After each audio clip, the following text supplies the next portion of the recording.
Today we will discuss about caste system or caste system.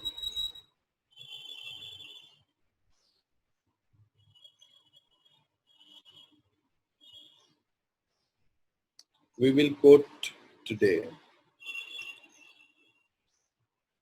or try to explain what others Mahatma told also regarding this.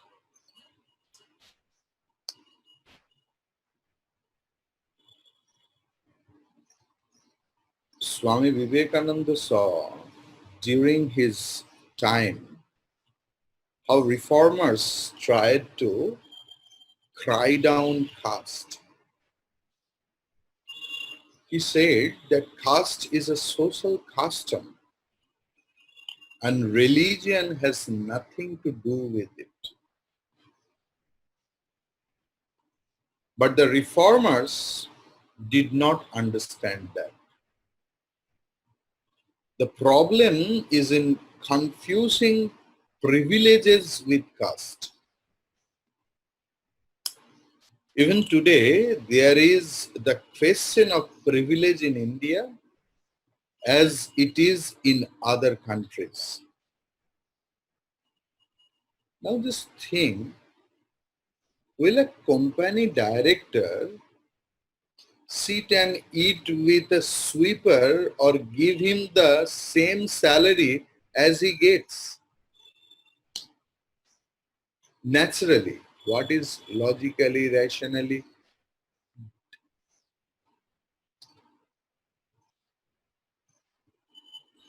We have come across a lot of Marxist leaders. I was very close to them, who were the profounder preacher of equality, Samyavad. What unequal life they lived, I have witnessed. And from then only I started concluding that logically maybe Samyavad or equality can be proved. But to conquer our instinct, nature, and live accordingly, how difficult it is. And believe me, in dharmiya sthana, religious place, I will not tell. What about written in Samyavad? It is practiced. If you go to Gurudwara, their president of the country and the beggar of the country, if they come together, they have to sit in a same place, same manner, same food they will get, and they have to beg food like that. Or I have seen many ashramas where equality is maintained. But who are the profounder of equality, so-called, and who are very much crying down for caste system? They don't maintain it. So it proves dharma is needed. Dharma is needed to imply any good things. Because dharma means sum total of understanding and practice and character, everything else.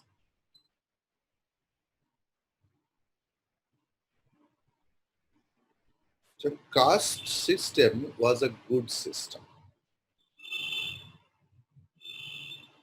That same Swami Vivekananda wrote in Bengali, I will wrote it. What a wonderful.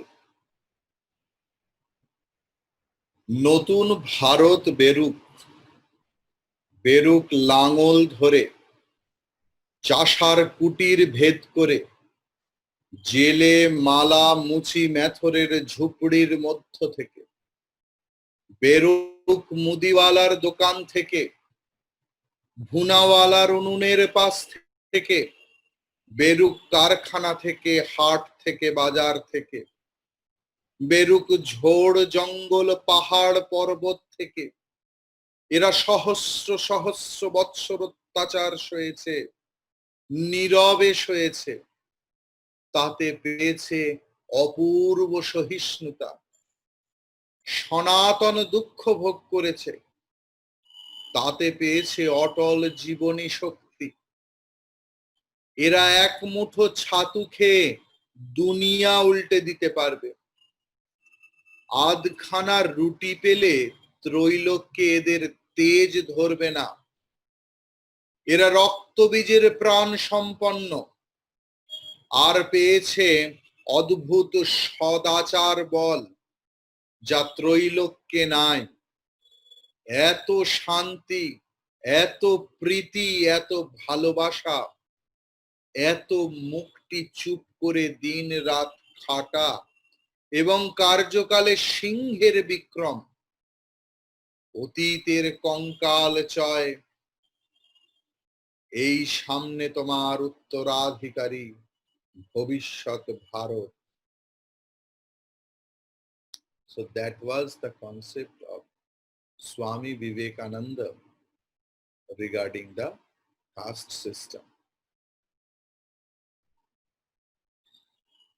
In his complete works, third volume, page number 245, he is writing, these conceptions of the Vedanta must come out, must remain not only in the forest, not only in the cave, but they must come out to work at the bar and the bench, in the pulpit and in the cottage of the poor man, with the fishermen that are catching fish, and with the students that are studying. They call to every man, woman, and child, whatever be their occupation, wherever they may be, and what is there to fear. How can the fishermen and all this carry out the ideals of Upanishads?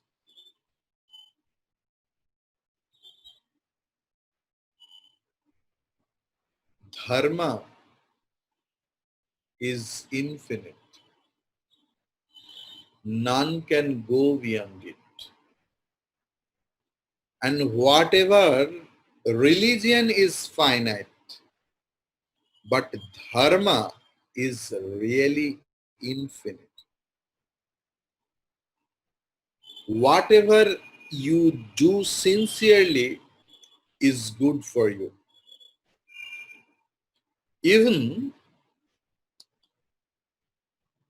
the least thing well done brings marvelous results.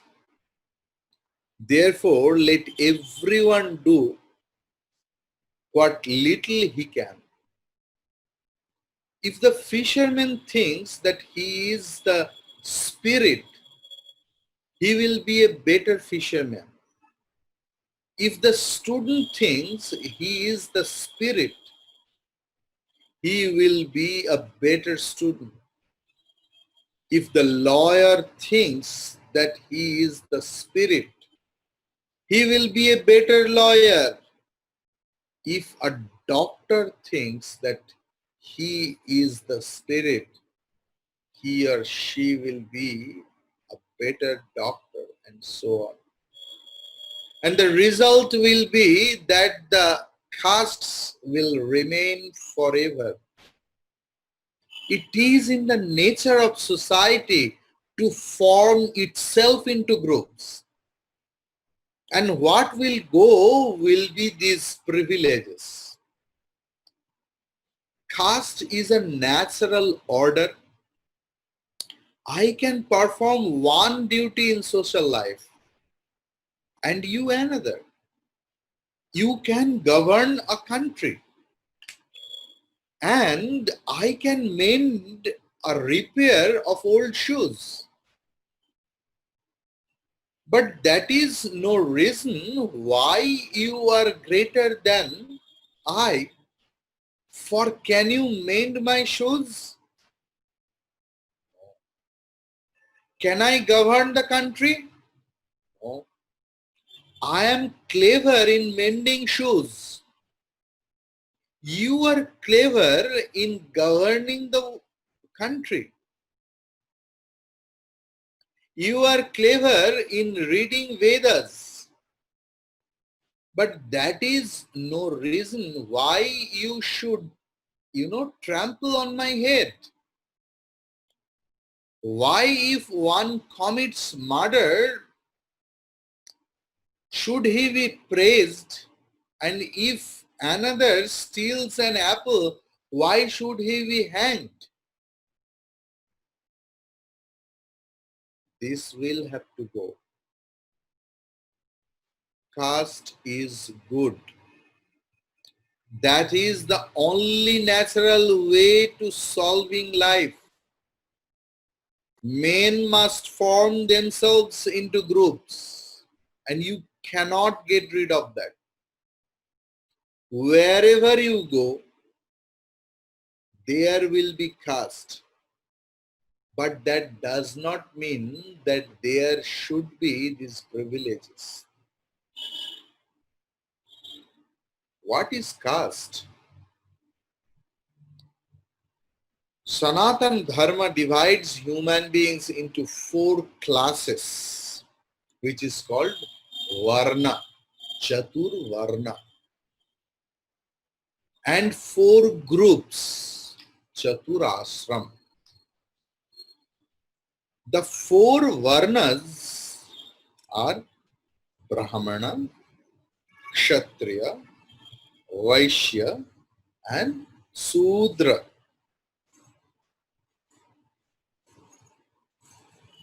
Hierarchy is there, apparently, but it is not hierarchy. That should be understood. So 4 Varna is Brahmana, Kshatriya, Vaishya, and Sudra. Each group has certain obligatory duties. The Bhagavad Gita, 18th chapter, 46th sloka, if you will. See, there it is there. Yata pravrittir bhutanam yena sarvamidam tatam swakarmana tamabhyarchya siddhim vindati manavaha. Gives the list of these obligatory duties of each class. The duties of the Brahmin or Brahmanas or others have been classified according to their respective tendencies of mind, according to their impression in mind, according to their vasanas. The natural duties of Brahmana are self-control, austerity, purity, forgiveness, straightforwardness, knowledge, and so on. The duties of the Kshatriya are heroism, boldness, fortitude, capability, and so on. Those of the Vaishya are agriculture, cattle rearing, and trading. Those of the Sudras is service. In Vedic era, we never saw that a Brahmin son is Brahmin. Anybody could be the anybody could be the you know uh, the human being. Sorry. So the human being achieved success by adoring the Lord through his own duties. Like in one family, the father has the tendency of reading the scriptures, Vedas. So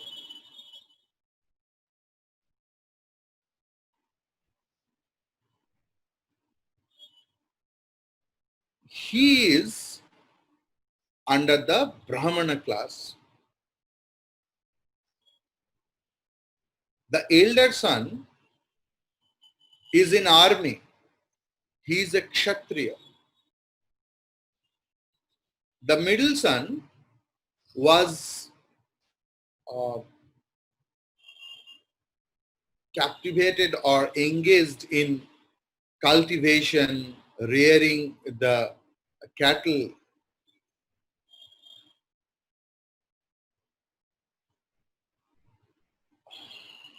He is a Vaishya. And another one, he is in service, looking after everything else. He is a Sudra. It is not that one is inferior than other or another is greater than the others.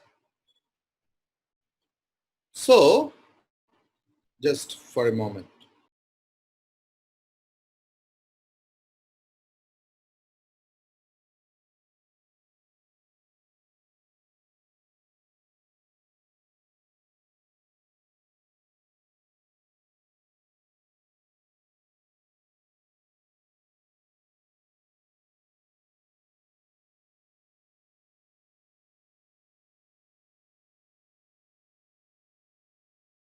From these duties for the four castes in general, Sanatan Dharma has also set apart specific duties for each stage of life. These stages are called ashramas or stations of life.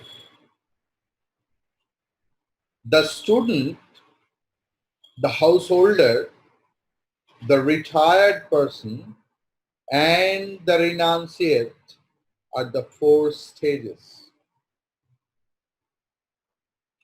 So karma directly dependent on caste. Caste was a social division only and had little to do with religion. Coming to the spiritual theory of karma, which concerns us here, our bondage and liberation are solely dependent on our actions.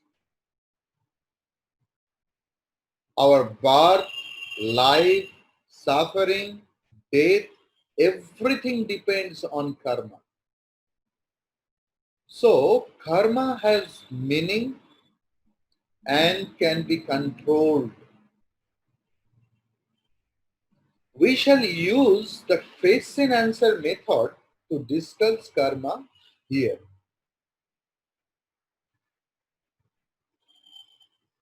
The famous Bhashya I read of Patanjal Yoga Sutra, Patanjal Yoga Sutra is by Hariharananda Aranya. If you ever get chance, please go through that. Hariharananda Aranya. So, and discussed karma brilliantly in his book. He discussed karma brilliantly in his book. So, what is action and what are its effects? Suppose if we say one is Swatantra karma, suppose the agent is free, work is done using will, work may be or may not be done. It depends on the doer, and this is called the Purushakara karma. Another one, Purushakara means self-effort. Another is Paratantra. What is that? Agent is a slave. Work goes unconsciously. No choice for the doer. And this is Yadricha karma or mechanical action. The constant activity of the antakarana or the inner instrument or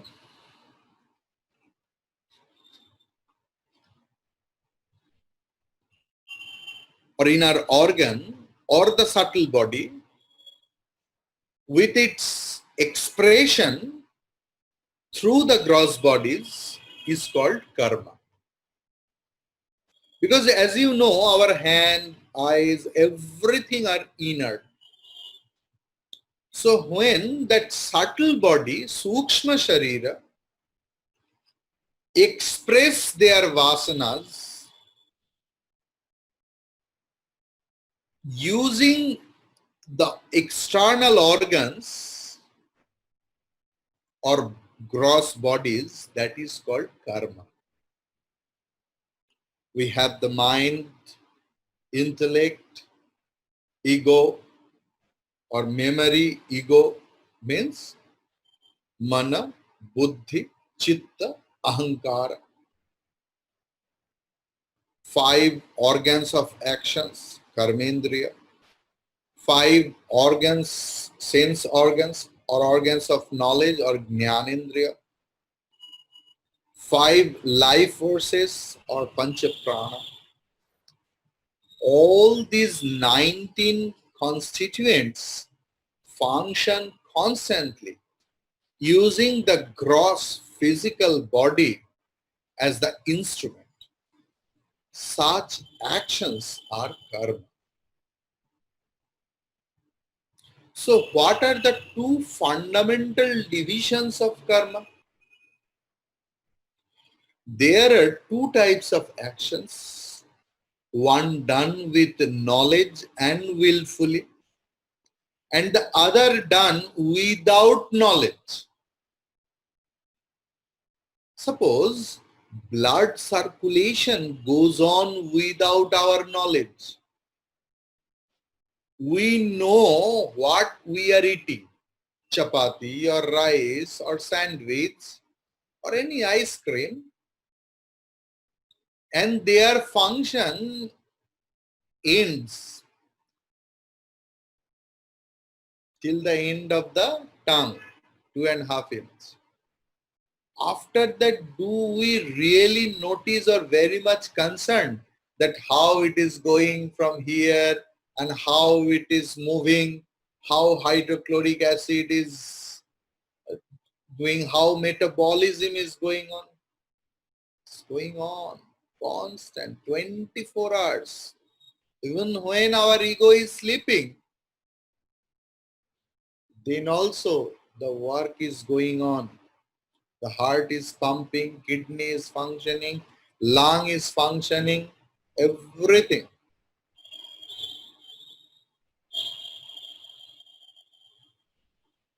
When, but when we lift a box with knowledge, this is the difference. We may or may not lift a box. I may lift a box, I may not lift a box. It depends on me. But we apparently can't stop our blood circulation willfully. Our metabolism willfully, we can't stop it. So there are two types of actions where will or ichcha is involved, called purushakara or self-effort. Where no will is involved is called yadrichha.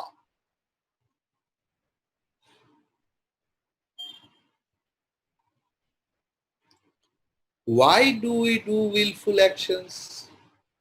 What makes us work? We work for two reasons. First one, attachment for the world. And second one, to experience the fruit of our past deeds. But there is also a third reason. The person seeking self-knowledge performs selfless action to purify himself. And there is one more reason.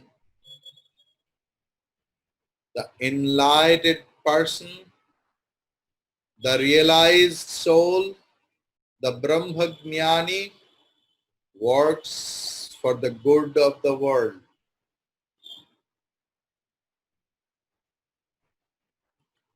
So,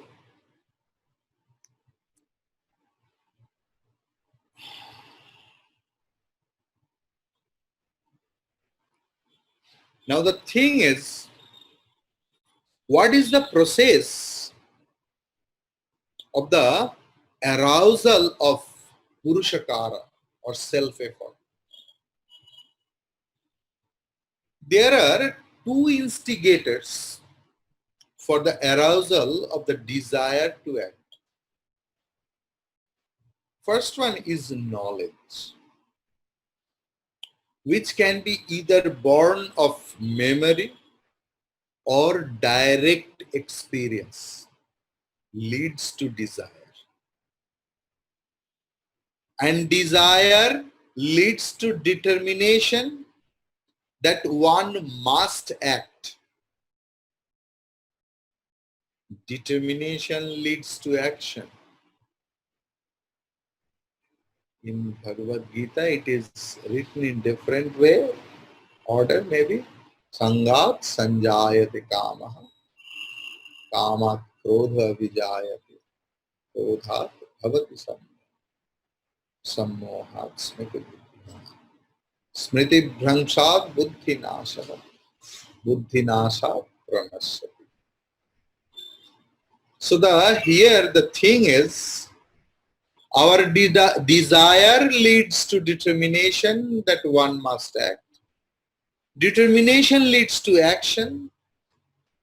For example, I have eaten a sweet yesterday.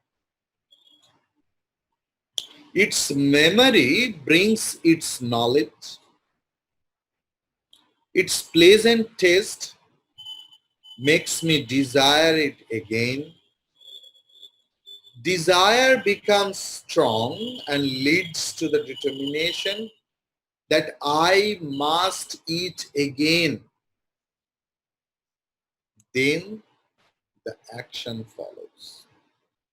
So knowledge, then desire, then determination, then self-effort or purushakara. Or it sometimes, in second option I'm telling, desire may lead to knowledge.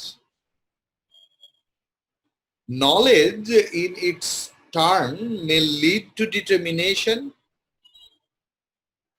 and determination may lead to action. For example, I may have the desire to know what the chocolate is. I procure it and eat it. I get the knowledge of it. Then the desire follows again and I may eat it again. So two important points are to be noted here. That repeated desire leads to formation of habits. Suppose I desire to smoke and smoke. Those desire comes again and I smoke. And gradually it becomes my habit.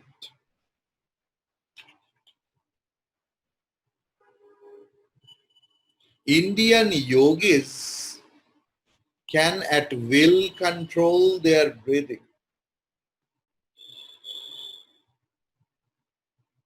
Indian yogis can control their blood circulation, can control their metabolism, can control their heartbeat.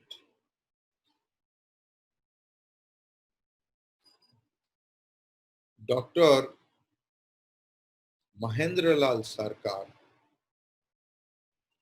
was the famous allopathy doctor on Sri Ramakrishna's life, was completely against of spirituality. He never believed in God and anything else. He was completely atheist. He met Sri Ramakrishna and surprised that how it is possible. Because when Sri Ramakrishna was in ecstasy or deep meditation, his eyes were open and Mahendralal Sarkar just touched his eyes. There was no sensation. He tested. There was no heartbeat. There was no pulse. It was possible. And the famous photograph of Sri Ramakrishna, you know, the posture of meditation we worship.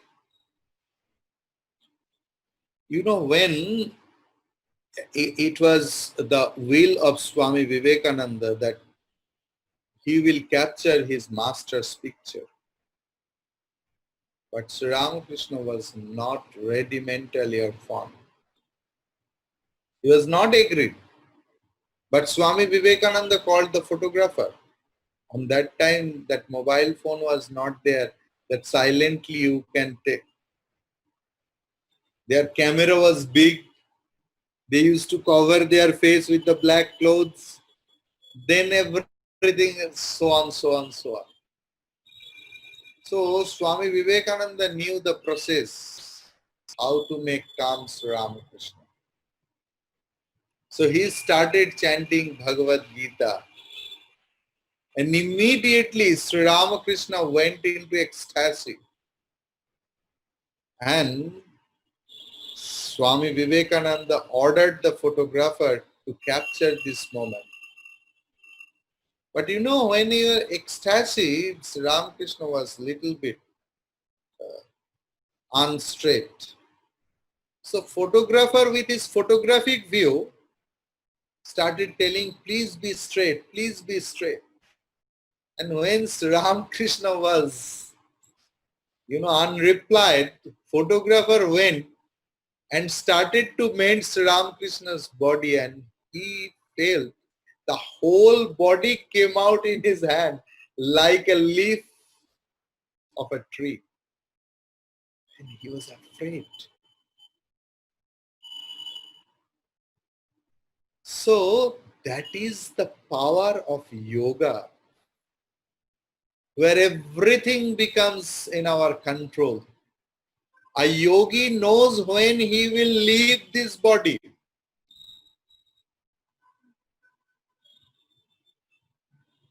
And Bhagavan is Yogi Raj.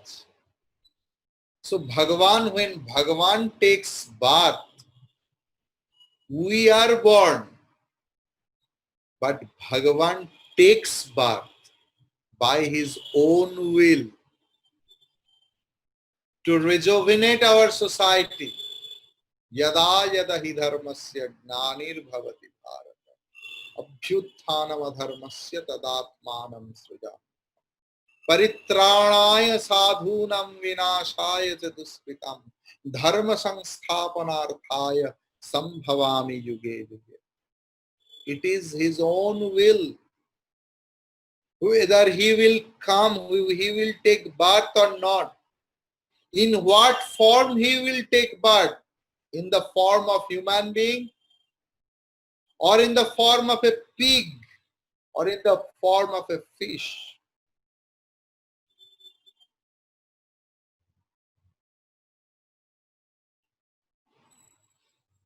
They can stop their breathing at will. They can enter underground and live there for days. So even breathing is self-effort, though unconscious. I met one Swami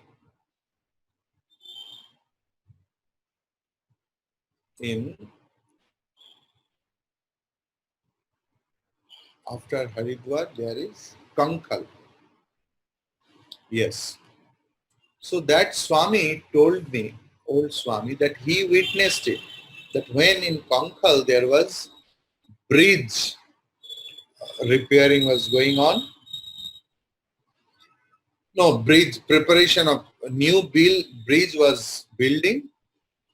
So they were just pulling out, digging the land. And suddenly the laborers and engineer found one heap of white ants. And very carefully they pull it with the crane. When they broke it, they saw one person is meditating. Is very thin, but they could understand that he is not dead, because if he was dead, it was a skeleton only, or rotten smell will come. So they called the old Swamis live nearby. They told, that old Swamis told, no, he is in samadhi, ecstasy, in deep meditation. So the old Swamis knew the process how to make one come out from the ecstasy or samadhi. So they started uttering mantras and so on processes, some massaging ghee or something, clarified butter. And after getting up from the meditation, that person started telling, where is Aurangzeb? Where is Aurangzeb? Yes, Aurangzeb was the Muslim king. He was very notorious for the Hindus. He destroyed our main temples. He just burnt our main scriptures. So in fear of Aurangzeb, that Swami started meditating underground. And after few hundred years, he was in the same posture, same position. So yogis, through the yoga, can control their breath and everything else. So what happens when we act, when self-effort is applied? So when we apply our self-effort, there is action or karma. Action leads to result or karma phala. Any action, from lifting a piece of paper to ruling an empire, needs self-effort according to yoga philosophy. Self-effort leads to action. Action should lead to result. Results, according to yoga philosophy or Purva Mimamsa, can be of two types. That which shows effect in life itself, and that which will bear fruit in some future life. So according to Purva Mimamsa, which does not believe in God at all, but only in karma, they believe, and its result. You should know that all our theist philosophy are not believer in God. जो षडदर्शन हमारा है, वैदिक धर्म के सारे धर्म भगवान पे विश्वास नहीं करते. Like Purva Mimamsa, they believe in karma and karma phala only. When we perform some good deed, a sacrifice for instance, it creates an apurva bank balance of good effect. This will bear fruit either after death or after rebirth. So, we perform an action. The action produces a visible effect. Apart from this, action creates an impression on the mind called samskara. Samskaras are of two types: vasana, mere memory, and karmashaya, producer of effect. Vasana makes us seek the same thing again. Karmashaya, with love and hate as it aids, affects physical and psychological changes, effects and threefold birth, lifespan and suffering. So we will discuss it a little bit. Like a rebirth, the concept of rebirth in Vedas and Upanishads in a glorious passage. Brihadaranya Upanishad, mantra number 4.4.3 says, Tad yatha trinajala yukta trinasyantam gatva anyamakramamakramyatmanam upasamharate evam eva ayam atma idam sariram nihatya vidyam gamayitvanyam akramamakramyatmanam Kramyatmanam upasamharate, means just as uh, a leech, you know leech, how leech goes? In Bengali it is jok, in Hindi I don't know. So just as a leech goes to the end of a blade of grass, and before relinquishing it, steps onto the next blade and then leaves the other behind, so also does the soul give up one body and take another until it knows the truth. So, if we consider our previous discussion, we will find that we discussed it about it, uh, that in Deva form, in God, when we were the God form, when Devatas, they make no karma. Only man or woman makes karma. Karma means work which will produce effect.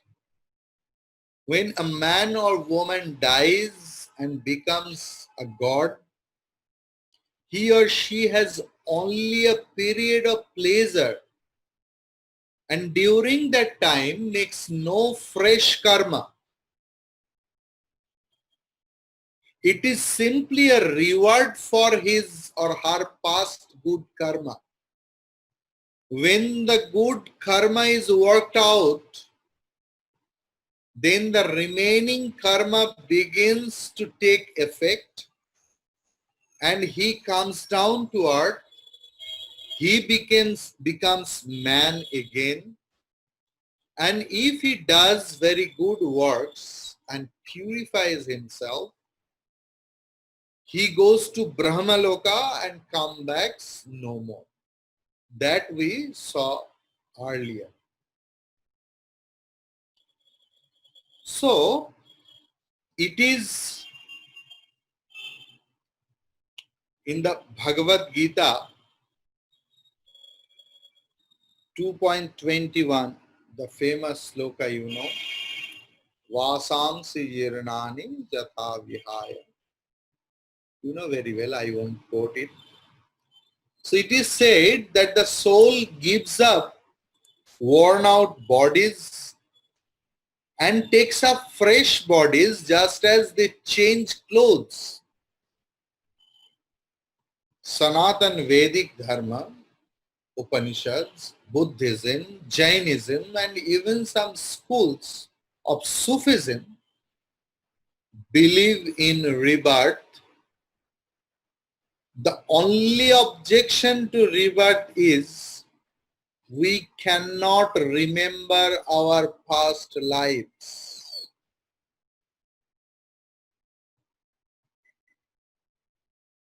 Try and struggle, they would come up, and you would be conscious even of your past life.